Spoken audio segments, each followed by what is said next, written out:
Good evening and welcome to Unapologetic, the UK podcast on politics, news and stuff from a right-of-centre viewpoint. We've got a five-man and lady team in today. We've got Jonathan. Hello. We've got Susan. Yo. We've got Sam. Hey. We have Chris. Good evening. And I'm Steve. Okay, well, it's good to see you all again. It's been a few days since the last podcast and we're going to have another go. We've got a whole range of subjects to talk about tonight. A bunch of things that different people have suggested. Different members of this cast, as it were. So let's see where we go. The first one was Sam's idea. And this is the news that films from Universal Pictures are no longer going to be shown in Odeon cinemas because of a bitter row about how movies are released. The ban by AMC Theatres, Odeon's parent company, comes after Universal released Trolls on Tour digitally, we'll get back to digitally later, because of the coronavirus outbreak, meaning the animated film was available in homes immediately. Jeff Shell, the CEO of NBC in Universal, said that the decision had been a success, with the film selling 5 million copies and making $100 million or 80.4 million pounds through digital sales alone. Mr. Shell told the Wall Street Journal that the company expects to release future films in cinemas and direct-to-home simultaneously, but that prompted an angry response from AMC Theatres, and they said in a letter to Universal Studios, Adam Aaron said the radical change is unacceptable, and in retaliation he confirmed that the company's movies will not be shown in any of the 1,000 theatres around the world. So, quite a big tiff between movie producers and theatres. What do you make of it, Sam? This was your call. Well, I think it's interesting that people have actually put their money where their mouth is and made a threat and seen it through. But it's not just Odeon now, is it? Cineworld have also joined in. I read on Twitter about half an hour ago. Oh, the complex world of theatre. So we might have a situation where some of the most important movies, or certainly the most popular movies, aren't released in half the cinemas. What do you make of this, Jonathan? Oh, there's got to be a boom for small cinemas and local cinemas. Well, I suppose. Are there many local cinemas left, though? Susan, what do you make of it? I don't get the problem. So are they grumpy because they're going to make less money? Well, normally the cinemas get the movies first, and they kind of see that as a bit of a boon. People get to see them first. They can't see them at home for ages. But what these guys did because of coronavirus is they just sent it straight out to homes, kind of cut out the cinemas, and then they said we're going to carry on doing this because we like how it worked. And the cinemas were like, you aren't doing that. I mean, what do you think, Chris? Well, we live in a market economy, and it's completely correct for individual companies to make decisions between themselves about whether they decide to contract with each other or not. As those who fail to adapt, those who fail to recognise that things change, ultimately fall by the wayside. It's very much like an unsuccessful local newspaper, for example, continuing to think it's got the right to exist when no one's reading it anymore. That's true. But what I'm not understanding from your point here, Chris, is which side is the ones not keeping up? Is it the company that's releasing straight to video, or the company that used to have the priority cinema showing? Which one of them's in the right here? If the market works correctly, the market will determine that. However, sometimes the market doesn't work correctly, and you end up getting the wrong answer. But generally, the market will give the answer. What do you think, Jonathan? Do you agree with that? I think people still like going out to the cinema, so the cinemas will survive. But clearly, they've made a decision to go with instant release, and it works for them. So the other thing is they want to recover some of their money pretty quickly. Films are expensive, and it's another way of getting the cash back into your bank fairly quickly. Yeah, but Susan, do you think this is just two people seeing who will back down first? And if so, who do you think is going to back down first? Oh, it depends whoever's going to make the most money or lose the most money, I think, to be fair. So I normally have paid monthly or you can go to cinema tickets. All my family does, actually. We all go quite regularly. And since we've been off, obviously they've stopped that. And I've looked at all the movies. Now I have all of the latest movie channels. I have Sky, I have Amazon, you name it, I've got it. And I still have to pay to watch actual movies that I want to watch. So I pay out from every angle, seems to be, and I still don't actually get to watch the movie. So whoever's going to deliver that cheapest to me, I will back. Well, that sounds like the market working, like Chris said. Sam, this was your thing. I mean, I know that you do a monthly ticket pass, the same as Susan does as well. Do you think if half the movies weren't available at that cinema, would you still pay for your monthly pass? But I'm probably a bad example because I very rarely actually go to the cinema. and never change what you pay for. Join the gym, stay in it for 20 years. Yeah. Although recently I did cancel the direct debit because I was like, got to make some savings for the coronavirus, and I thought £17 was going to really impact my household income. Well, Make- £17 is £17. I mean, all right. Look, I want to know whose side you're on, guys. I mean, first we've got this kind of big developer who's putting out, who obviously worried that the coronavirus is going to impact them, and so they can't go through cinemas, so they've got no choice, and bang, they go straight to the consumer. But then you've got these big cinemas who've always worked hand in hand with them, and the deal has always been, we get it first, and that's fine, and then they're being cut out. I mean, whose side are you on? Whose side are you on, Jonathan? I'm easy either way, really. It's just business working it out. But as I say, the large chains always got the film first. It might be different if the smaller chains actually get it first instead. It'd be interesting to see what happens. Wait to Anyone watching this video is going to be like, bad audio, bad audio. Yeah, I good know. audio. Jonathan's got the worst audio. But, I mean, look, Jonathan sat on the fence a bit there, but if anybody's ever going to sit on the fence, it's Susan. So, Susan, whose side are you on? Whose side are you on? I did do that, yes. Cool, why don't you eyeball both their sides?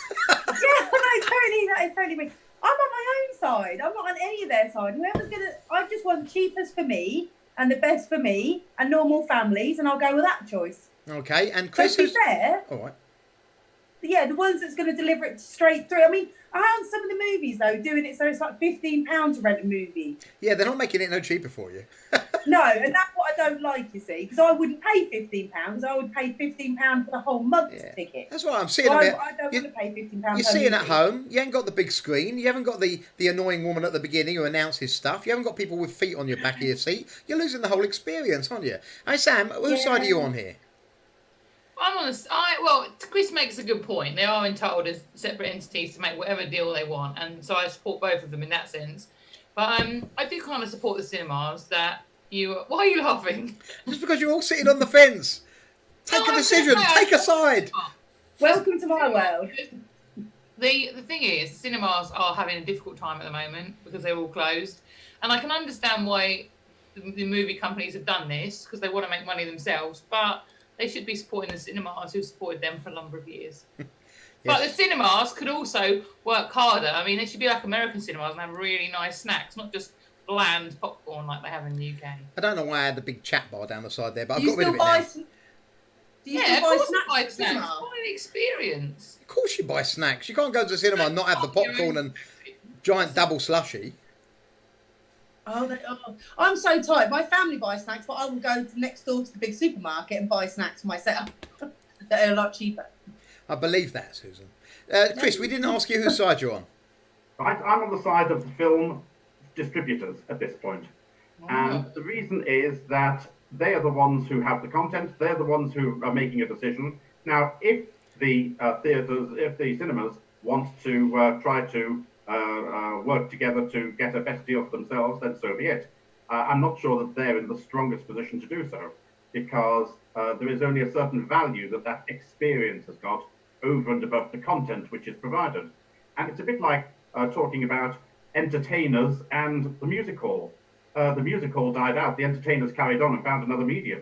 And it may well be that cinema will be as old-fashioned as the music hall in a few decades' time. Oh, I hope not. I mean, I've got to say that exactly the same thing as this is happening in the comic book industry, which is something that I'm sort of interested in, because exactly the same thing. All the comic shops have been forced to close all over the world because of coronavirus, and the distributors now don't have any way to get their comics to the people who are waiting to read them and who would probably like to because they're bored at home. And so they're trying to find alternative distributors to post directly to the customers, and the comic shops are up in arms. How dare you cut us out? We're your life and soul. And they're saying, look, you might cut us out, it might help you now, but down the line, when people want to go back to their comic shops and we're all gone bankrupt, what are you going to do then? And I think the comic makers are saying, well, carry on doing this. Maybe we don't need you. So this argument is going on across all different mediums, if you like. But let's move on to item 2. So this one is who offered this one? I think this was Jonathan. So Jonathan, police are keen to offer words of advice to a walker who has been dressing as a 17th century plague doctor during the coronavirus lockdown. The unidentified individual has been spotted in the Norwich suburb of Helston. Is that right? Am I saying that right? Wearing a long black cloak, a hat and a pointed beak-like mask in recent weeks. People posting on a community Facebook page said the outfit could frighten children, with Norfolk police saying they wanted to give words of advice to the person. So, what words of advice, Susan, would you give to this person? That's really funny though, isn't it? Like, first of all, why has this guy got this outfit in the first place? That's what I would want to know. I've got a And plague the fact doctor's that mask. Put the mask on. I actually don't have it up here. It's downstairs, but I do have a plague doctor's mask. Oh, that is so funny. I don't know what could they actually say to him.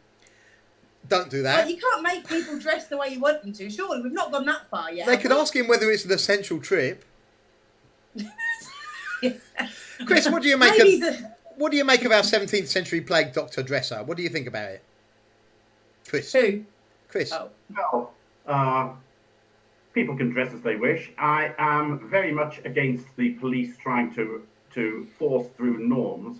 It's a bit like the police taking action against individuals who dress as clowns. Yes, I know that some people are afraid of clowns, but that's no reason for the police to get involved. You're talking about local newspapers again, aren't you? Not yet a criminal offence, Steve, to be a clown. No, that's true. or yeah, I'll say no more. Jonathan, what do you make of our 17th century clown dresser? Well, it might be that he wasn't able to get any other clothes because the police in Cambridgeshire, for instance, have been patrolling the aisles to stop you buying non-essential items, and clothing is pretty non-essential. I don't think they've really been doing that, you know. I haven't seen them doing that. They have in other places, but I think Cambridgeshire have been pretty good. I mean, Yeah. They did it Bar Hill. Sam, have you thought about the possibility that this actually might be a 17th century plague doctor who's travelled forward in time to a point where he actually fits in? Perhaps. That's an interesting theory. It is Norwich, after all. I mean, if he is, what's he about? What's he doing? Well, if I was clever, and I'm the thick one in this podcast, as I've been told, I might be able to give you an interesting historical thing that he'd be doing, but unfortunately I can't. Okay. I mean, he might be just looking for people who've got the plague. You don't actually have to be qualified to be a plague doctor. None of them ever were. They're quite separate from general practitioners. Well, if you think about it, they're sort of suggesting now that people might have to have a badge to say they've been tested, and they allow them to go into restaurants in some places in the world. You might have to have an app on your phone that says you're clear, and that is almost like the modern equivalent, the digital equivalent, digital again, of putting an X on the door. Oh, wow.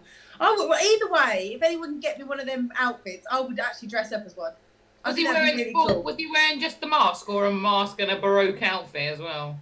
I don't think he was just wearing a mask. Then he would have been stopped by the police and given some advice. No, so the outfit's working. The outfit's working just fine. Susan, you've now issued a challenge. You've said if we get you that costume, you'll wear it. I'd go out on it. Yeah. That isn't what you said. You said you'd wear it, and so for the next podcast, I believe a gauntlet's been thrown. How cool would that be, though? That would be absolutely brilliant to walk around town in one of them. Well, I've got the mask and the cloak, just so. to lighten the mood. The only thing that might be problematic is Susan's quite short, and everybody thinks she's a crow. I'm sorry. This from the tallest man in the town. Hey, Jonathan, your audio is so bad. It's actually it's funny. It's so bad. It's so bad. It's working. Let's move on to our next item. It's a historically anomalous mixed metaphor to talk about throwing a gauntlet at a 17th century plague doctor. That's too many words for me, Chris. So, moving on to agenda item 3. Many of the major left-wing newspapers in the USA and the UK have been claiming that Donald Trump, the President of America, told people to drink bleach as a cure for coronavirus. This has set the world screaming about how dangerous and stupid Trump's remarks were, but is that what he said? The activists have claimed that Trump urged Americans to inject themselves with disinfectant and told people to drink bleach. Is that what he said, Sam? No, it's not exactly what he said. I won't go through the whole quote, but he was saying about, is there some sort of cleaning process that can be done within the lungs? I think he was kind of thinking out loud, I suppose. I don't think it was necessarily the most intelligent thing for the leader of the free world to be doing, knowing that everyone was going to attack him. But he didn't actually say what they said he said. Do you agree with that, Jonathan? Yeah, he simply didn't tell people to drink bleach. Straight up. Susan, what did you make of that? You must have seen this all over the news. How did you receive it? I did, yeah. And I agree with that. Like I said, he didn't say it. It was quite clear that he didn't say it. Though I'm not always sure that he should be working off script. Like, he's not always the best with words at times. And I think he does need to be very careful. He is who he is, though. Well, as we know, the media generally just twists everything you say. And the minute he started speaking, even I was cringing, going, oh, I know what he means, because I'm not an idiot, but people will take it the wrong way. So I did think sometimes he needs a bit of a script. Yeah, but it's like saying Mr. Bean shouldn't do silly things. He is who he is. He got elected based on who he is. This is the character he is. If he stopped talking like that, he wouldn't be Donald Trump, he'd be someone else. I mean, Chris, what's your take on it? Well, I think that the American people are very used now either to a non-stop diet of complaints about Donald Trump, misrepresentations and attacks on him, in which case they happen to believe them if they've watched that, or a different analysis and a different way of looking at what's happening, in which case they'll believe that. And the American media now is so split and is so committed to one side or another that it's very, very difficult indeed to find an honest mid-opinion within the states in media these days.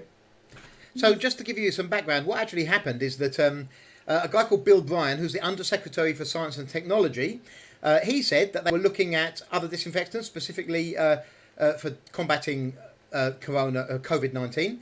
And Trump said that he was going to ask him whether there was some way that something like that could be done inside the body to kill the virus. So he never said inject yourself or drink yourself with bleach. He said something like that. And the word disinfectant was being used quite broadly. And as has been pointed out by some right-wing speakers, we do inject poison into people for things like treating cancer. So it's not completely off the cards. But I think most people would say, well, perhaps Donald Trump shouldn't riff quite so freely, but then that is who he is. And here's an interesting thing. I'm sorry to disillusion you, Steve, but sometimes journalists don't tell the truth. Sometimes they warp what's said. I don't believe it. I just can't believe that, Chris. I mean, here's something you guys might not know. After those remarks, the press conference continued, and I've just got some notes of exactly what was said here. So, an ABC news reporter, John Carl, said the president mentioned the idea of a cleaner, bleach, or isopropyl alcohol emerging. There's no scenario where that could be injected into a person, is there? Bryan said basically no, and then Trump said it wouldn't be through injections. You're talking about almost a cleaning or a sterilisation of an area. Maybe it works, maybe it doesn't, but it certainly has a big effect on a stationary object. So he did clarify himself in the same press conference, and yet they chose not to use that bit. Shocker. And that surprises you. But what Orange man bad. What does surprise me, I mean, Trump does say stupid things, but what does surprise me is how quickly everybody believes everything that the press says. I mean, there were so many people putting up memes about drink bleach, Donald Trump and stuff, literally 10 minutes later, and they all believed that that's exactly what he said, and nobody even checked. I mean, do you think that's dangerous, Susan? I do think it's dangerous, but I don't think everyone automatically believes stuff like that. I think they just find it funny. Like, some of the memes that went around were genuinely really funny. Like, you can't take that away from it. We are human, and we do find, like, really bad, dark things funny. So, to be fair, I don't think they always believe the press. I think everyone kind of knows that the press are liars. I mean, what do you make of Trump, But Jonathan? plenty of people believe what they want to believe. If you were American, Jonathan, would you have voted for Trump or Hillary?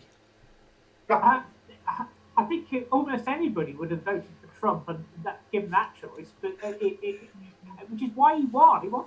He didn't win because everybody thought he was fantastic. What they thought was he's not Hillary, and almost anybody would have done who was not Hillary. So, Well, hold that thought, because we're going to get to that a little later in this podcast about the current matchup. But how to mention the BBC with this? They were a bit naughty as well, because they spliced their coverage of this conference so that you ended up with an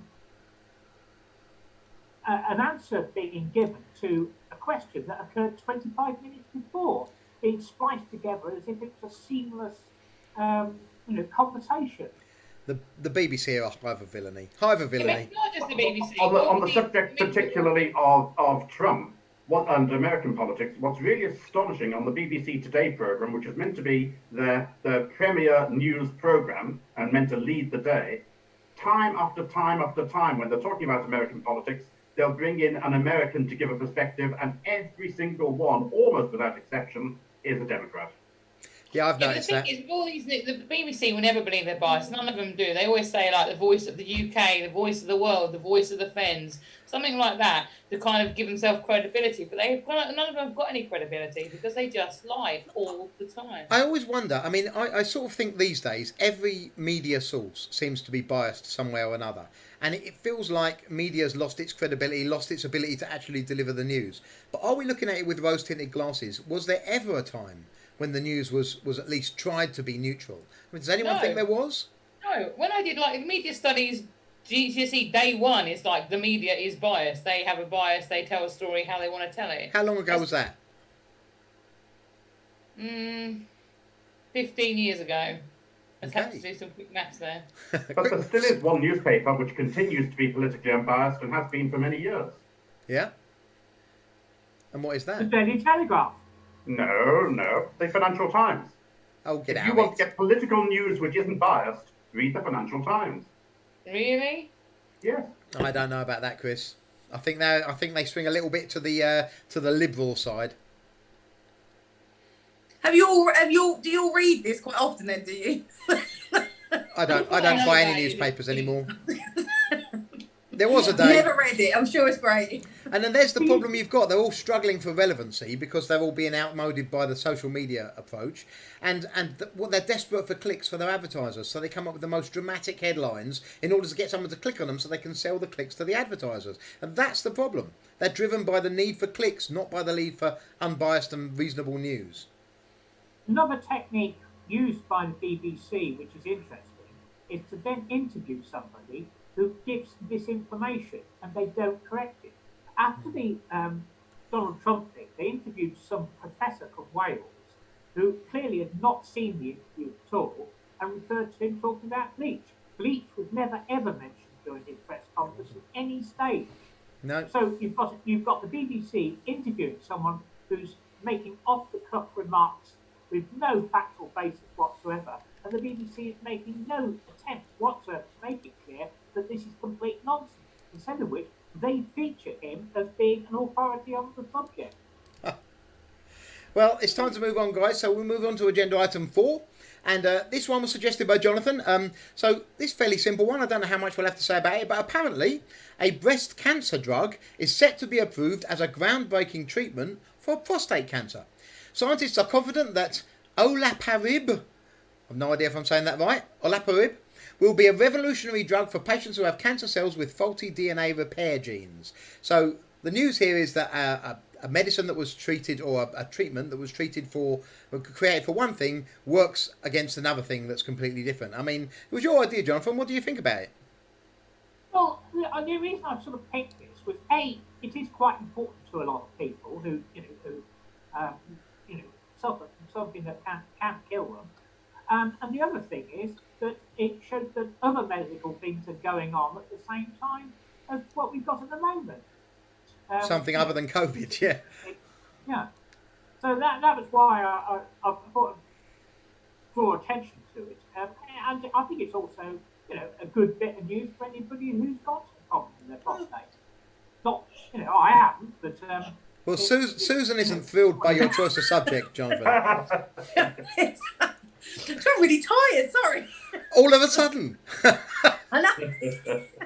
I mean, Sam, you got any comments here? What about this connection between the kind of breast drug and a prostate drug? I'm not going to make the connection. Okay. All I will say is that they are both globes-shaped objects that... The prostate, I don't think the prostate's shaped like a globe, is it? I don't know. Never seen Very it. small globe. Is it? Very I don't know.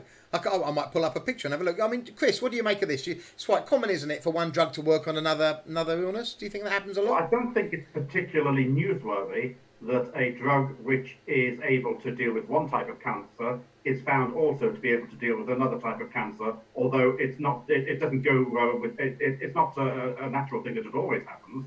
What's really interesting is when you do find that a drug, for example, which is meant to be a cancer drug, is also found, for example, to stop sneezing or something, which is nothing at all connected with the original purpose of the drug. And that happens. It's surprising how often that does happen. And it just goes to show just what opportunities there are still, even within the drugs that we've got now, to be able to treat people for ailments of various sorts. I mean, a little bit like hydrochloroquine being a malaria drug that some suggest is effective against coronavirus. I think that's we're going still into dangerous areas there. So look, guys, can you see this? This is the globe that I was talking about. Oh yeah, it is a globe. You're right. I don't know how I stopped sharing now though. Oh, stop sharing. There you go. Very good. That was very effective. It's good that you keep a picture of the prostate on your computer in case it's ever needed. Eat quickly to hand. Okay, it's quickly to hand. Yeah. Oh No dear. doubt. Sam, oh Sam, oh Sam. Susan, I was going to ask you. I mean, so this use of this drug to treat prostate cancer. Do you think that it might actually treat more cancers than that? Even do you care? You never know. You never know. And do you know what I think the best thing about this is? Instead of always looking forward, sometimes we need to take a step back and go, what have we already got? So instead of always looking for the next best thing, sometimes it's about looking at what we have got and going, well, what else can it be used for? I mean, what do you think of the Clearly name? This drug is, well, clearly we've been using this drug for quite some time. What do you And think? then, What do you think of this name, Susan? Because it's called. I'm just trying to find that. Olaparib. I mean, have they run out of good people to invent names? Olaparib. Oh, substantially so. There are so many drugs that they've just got to find something which both is unique and also isn't rude in one language or another. They need to employ one of these advertising companies who can actually come up with a cool name for it. Not the I'm sure nice there'd be one. much better names for something that combats breast and prostate cancer. I'm sure you'd come up with a great one. In fact, you can all think of one for the next podcast. How about that? Anyway, Do we moving know on. who did it? Do we know who found out the drug works on both? No, we don't. You know, Well, not to that's hand. do you know what? That is really sad that some amazing genius scientist somewhere has found this out and saved probably thousands of thousands of lives, and we don't know their name. I bet it's a team. It might be OLAP. It might be a Olaparib. Don't forget that breast cancer isn't unique only to women. So it may be someone who found out because they had both conditions. That's Yes. true.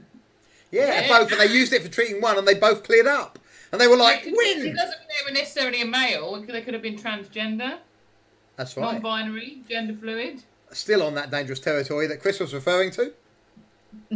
Okay, moving on to our last item, agenda item 5. So, Tara Reid, one of 8 women to accuse Joe Biden of inappropriate touching, said this week that the presidential candidate assaulted her nearly 30 years ago. A former aide to Democratic presidential candidate Joe Biden said this week that he sexually assaulted her in 1993, her most detailed account to date of his alleged inappropriate behaviour. Tara Reid, who was at the time serving as an aide in Biden's Senate office, told podcast host Katie Halper that Biden kissed her and penetrated her with his fingers without her consent.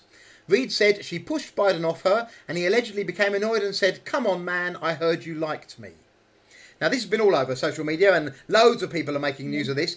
The point of it, I mean, whether or not you believe her claim, it's an alleged claim at the moment, whether or not you believe it, the fact is that Joe Biden has previously said all women should be believed, and if they come forward with a claim against a man like this, you should treat it as though it's accurate. And then one comes forward against him and all his supporters seem to change their mind. What do you make of it, Sam? Well, I heard about this last night on a podcast, and it kept saying about her being digitally raped, and I didn't know what that meant. I thought it was something to do with the internet, but it means a digit. So obviously I don't know enough about this kind of stuff. But I think whether it's true, I mean, none of us know, but the fact that the Democrats are basically saying, oh, no, this is all fine, no, nothing happened, when Noel Kavanagh, who was obviously the Republican candidate for, was it Supreme Court or the Senate? He was a candidate. Anyway, It's a court. Brett Kavanaugh, not Noel Kavanagh, I know who got Noel Kavanagh. Brett Kavanaugh. Brett Kavanaugh, yeah. I know who Noel Kavanagh is. I'm sure he is a I person. do. Cambridge City Councillor. Cambridge City Councillor. Don't know why he's on my brain. Anyway. Noel, if you're watching this, we know you didn't do it. Yes. Oh, we should have talked. Kat, at the end, can you remind me to talk about the Ramadan thing? All right. Really? Well, we'll have a break in the podcast now because I've just mentioned it. But did any of you see it made national news? So, a Cambridge County councillor was virtue signalling and saying, "Oh, I'm fasting for Ramadan because all the Lib Dems want to support Muslims across the globe. Here's my picture of my breakfast before my fast." And he posted a picture of bacon and eggs, and everyone was like, "You're so stupid! Like, what is the matter with you?" And it's made national news because what a moron! What's the news? Didn't you say he was a Liberal Democrat? Yeah. Why can't people just support and not have to take part? It's not my religion. I support anyone that wants to do any religion they want to do, but I don't want to take part in it. Like, that's not how you support people. So, we several of us know the gentleman involved, and I want to just say, first of all, I did defend him on Twitter, and I defended him because he's a nice man, right? He's not a baddie. He's not one of these people that says political things just for the sake of it, and I think he meant well. It was stupid, right? But I don't think he was saying. I'm not. Could be wrong. I'm not in his brain, but I don't think he was saying, "I'm going to do everything you do. I'm not going to eat meat. I'm not going to eat bacon." I don't think he was saying that. I think what he's saying was, in solidarity with you, I'm going to fast for a day as well, within my own eating habits. Now, that might seem stupid, and it probably was very insensitive to put the bacon and eggs up and that, but. And it's funny, I'll grant you that, but he meant no harm, and he's been so slaughtered for it, and he's not a bad guy, he didn't mean any harm, he was trying to be nice. Sorry, Steve, you've got the advantage on me. You're talking about some Liberal Democrat who's not a bad guy. I don't know who you're talking about. Ian Manning. Ian Manning. That is his name, yeah, Ian Manning. So anyway, back to Brett Kavanaugh. So Brett Kavanaugh, who's obviously a Republican, he had an allegation made against him, and all the Democrats were like, this guy's evil, he definitely did it, he's some kind of horrible racist man. What they actually said was, women should be believed. If they come forward with an accusation, you should definitely believe her. Start on a principle of believing them. Yeah, he was hauled through the coals for this. So it is hypocrisy to then not do the same for Biden. They have to be exactly the same. Be like, no, if we treated him that way, we have to treat the other guy that way. Yeah, I mean, Jonathan, those of us on the right normally say it doesn't matter whether you're male or female, you should be judged based on evidence, everybody has a presumption of innocence, and they have to be proven wrong, and we don't normally go for this believe one person because of their gender or whatever else. But he did say that's how they should be treated. He set the guidance, and then immediately that it was him that was accused, he changed his mind. What do you make of that hypocrisy? I think he's been caught out by a bit of virtue signalling, rhetoric, really. What we ought to, support, of particular gender. But the whole thing's slightly ludicrous because I looked up this, sort of digital rape, and I thought, what on earth is it on about? Is this some new and trendy? You lot are so old. How did you not know what that was? Well, because actually, it might be because Susan, it's easy to think it's some new thing that happens digitally rather than with a digit. That's you what guys confused people. You guys don't work with vulnerable people, do you? Sticking your finger up isn't actually rape. It comes under Section 2 of the Sexual Offences Act. It's Sexual assault. Yeah, well, no, it's what do you call it? Section 2 is the the offence of assault by penetration. Yeah, that's the UK law, though, isn't it? Yeah, but UK laws. American law is based on UK law to a large extent, anyway. But UK law takes a pretty robust approach to this, anyway. In as much as you don't. This doesn't. I don't actually think you're right about this, Jonathan. I don't think you're right about this. Yeah, no, I am right about it. Section 2 can carry life imprisonment. Well, the definition of rape is unlawful intercourse or any other penetration of the vagina, anus, or mouth of another person with or without force by a sex organ, other body part, or foreign object without the consent of the victim. That is not the definition in UK law. We have a battle of big brains going on. I love being in the middle of this one. So hang on. So let's go past all of this, because we're not talking about what the allegation was per se, but more of a case of if it's believed of the off point or not, because that was the whole argument, wasn't it? So I personally think every woman should be believed in the first instance, and it should be then going through about how to support them and coming to the truth. Well, I've got a lot of sympathy for Joe Biden in this case, which isn't something I normally say, but Joe Biden is naturally a very touchy-feely person. And there are people like that with no bad intentions at all, but they hug people, they touch people, it's the way they interact with people. And there's a difference between a hug and that. Oh, there is. No, I haven't finished my point yet. So he has that history of being very touchy-feely, and that just opens him up to allegations such as this, which are made by someone, because he's already got this reputation of being touchy-feely and acting inappropriately, and there are scales of being inappropriate, and this just goes a few steps further on. But it's got to the stage now where I think that virtually any candidate for US president is going to be accused of some sort of sexual misdemeanor during the course of the campaign. Yeah, but Chris, they brought that on it's themselves. getting rather boring, to be quite honest. They brought it on themselves, though, didn't they? I mean, they tried this previously and basically didn't work for them, and now the tables are turned on them. I don't know who's telling the truth and who isn't, but it does now seem like instead of talking about political arguments, they just throw these 30-year-old accusations or whatever at one another. Let me just read you another bit of the interview. So, Reid said to Halper in the interview, "It was like everything shattered in that moment. He was like my father's age. He was this champion of women's rights in my eyes. I couldn't believe it was happening." Reid alleges that after she pulled away from Biden, he pointed in her face and said, "You're nothing to me." So, well, the fact he did that makes me believe it. It's good to have such a good memory that you can remember all of that from 30 years. But what I find really interesting to see how Biden stands up to the pressure when he's consistently questioned about that and put into a corner, and just see how he reacts. And I think he'll probably react in a rather bad way. Yeah, but listen, isn't he the weird guy that said he liked kids rubbing his legs and stuff?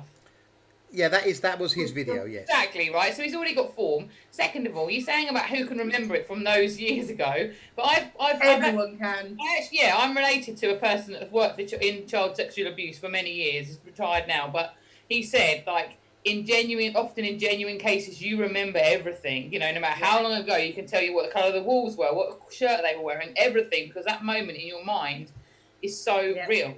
So I don't think saying that she's got a lot of information means she's a liar. In the same way, saying, oh, she doesn't remember means she's a liar. You can't just base it on someone's information. Now, I don't know, but based on what I've heard about what he's like as an individual, and then saying that afterwards, he's obviously just feeling a bit scorned. What I think happened is this. He thought she fancied him. He was a dirty old man. He came on way, way, way, way too strong.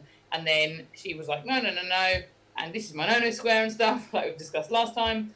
And he then got offended about it and was really angry. Allegedly, obviously. I don't know any of this, you know. I'm not like her or Joe Biden or anything, but. Well, I'm sure more will come out. But I think the point of this topic is that he made the point previously that you should believe all women. He actually said outright, you know, if a woman is brave enough to come forward with an accusation like this, she should be believed at the outset. And then when it happened to him and all his supporters and virtually the entire Me Too movement said, "Oh wait, it's different. We shouldn't just believe. He's got his rights to be considered. What's the word? He's got his rights to be innocent until proven guilty." That's what I'm looking for. And but that was the opposite of what they were saying before. So it's more the hypocrisy of their sudden change of stance once it's one of their guys, if you like, who's being accused. But there is a regular hypocrisy on the left, and we see it particularly in the United States. It's nothing new. Just look at Hillary and the way in which Hillary would tell people how to act, Hillary and Bill for that matter, and yet they would act in a very different way. Now, Bill got away with it for years and years and years, because he had such charm that he was able to get his way out of things. Hillary slightly lacked that charm, and so when she was caught out being hypocritical, it just stuck to her. So also, that's weird, like saying, "Oh, I heard you liked me." I mean, just like I've heard of some guys before, but seriously. But we don't know any of it's true, do we? We don't know if it's true. If it isn't true, we don't know.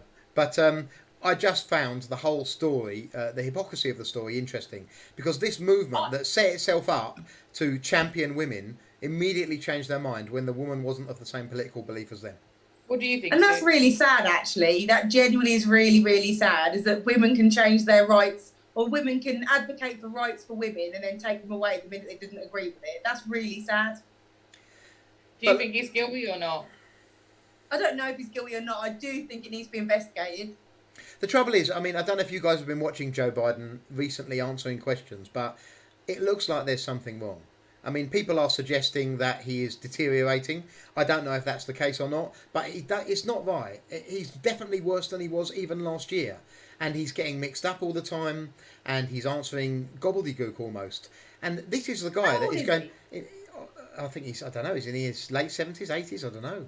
It's quite Well, old. He's not really older than Trump, to be quite honest. No, but can you? It's not age which is the problem. It's the way in which he's reacting to things, and I think that the debates are going to be very interesting. Can you imagine Trump versus him in a debate? It's just going to be a slaughter. He's 77 years old. 77 is quite old, isn't it? Yeah. Yeah, but it's not unheard of for elder statesmen politicians. And Trump is not a young man either. But Trump and him in a debate is going to just be embarrassing. I bet we never see it. I bet he withdraws from the debates or finds a way to not be in the debates, because I can't see it being allowed to go ahead. The only way he wins that is if people pity him, and that's not a good look for a leader of a president of the strongest nation in the world, is it? Didn't he get his wife to answer some questions for him the other day? She's often there with him. It wouldn't be the first time. Yeah, she's often there with him, seemingly sort of guiding him. But he starts to ramble, and then he just sounds like he doesn't have a clue what he's talking about. He's just rambling on about nonsense. He starts to answer, and he completely loses his train of thought. Yeah, but don't we all do that sometimes? Let's be honest. Yeah, but then you the have to people see around it. him, the people around him should be putting him in that position then, because that's really cruel. He's the That's Democrat really candidate cool. for the United States. He's got to be in the public eye. He can't hide from them. He was the best of a very bad bunch, potentially. I'm going to say he's a vast improvement on Hillary. That's saying nothing for him, John. Well, so it's a good question. So let's imagine you're there in the United States and you're an American this year. I'm just going to ask each of you whether you'd vote for Joe Biden or Donald Trump. Sam? Trump. Chris? 3 years ago, I would have voted against Hillary. This year, I would vote for Trump. Susan? None of them. I wouldn't vote. Jonathan? I'm the same as Chris, actually. I would have voted against Hillary last time, and I would vote for Trump this time. I would have voted for Trump both times. The only sad thing is I won quite a lot of money betting that Trump would win last time, and this time the odds are just not there for me to make anything. Anyway, guys, we've pretty much covered everything I think for tonight. Has anybody got any last words they want to say before we split? Susan? No, I'm all good. Jonathan? All I'd like to say is more words Oh, Joe Biden. Sam? I'm just going to say one thing to Joe Biden. No, don't touch me there. This is my no-no square. Chris? I won't repeat what Sam just said. Fair enough then. But next time we're on and you're on, we want you to do the dance. Anyway, that's pretty much it for today. We have been Unapologetic, the UK podcast on politics, news and stuff from a right of centre viewpoint. Say goodnight, Sam. Night. Jonathan. Good night. Susan. Night. Chris. Good night. And I've been Steve. See you soon.